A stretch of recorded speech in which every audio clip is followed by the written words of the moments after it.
नमस्कार सगळ्यांना। आज बघा जेवणामध्ये काय काय आहे।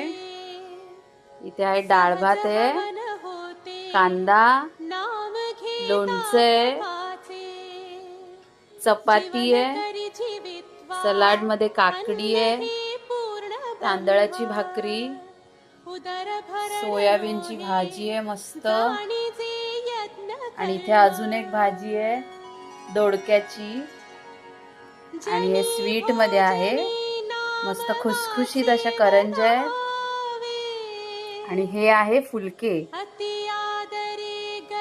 पापड आहे पुन्हा इथे, आणि छास आहे इथे। मस्त जेवण आहे, या सगळे जण जेवायला।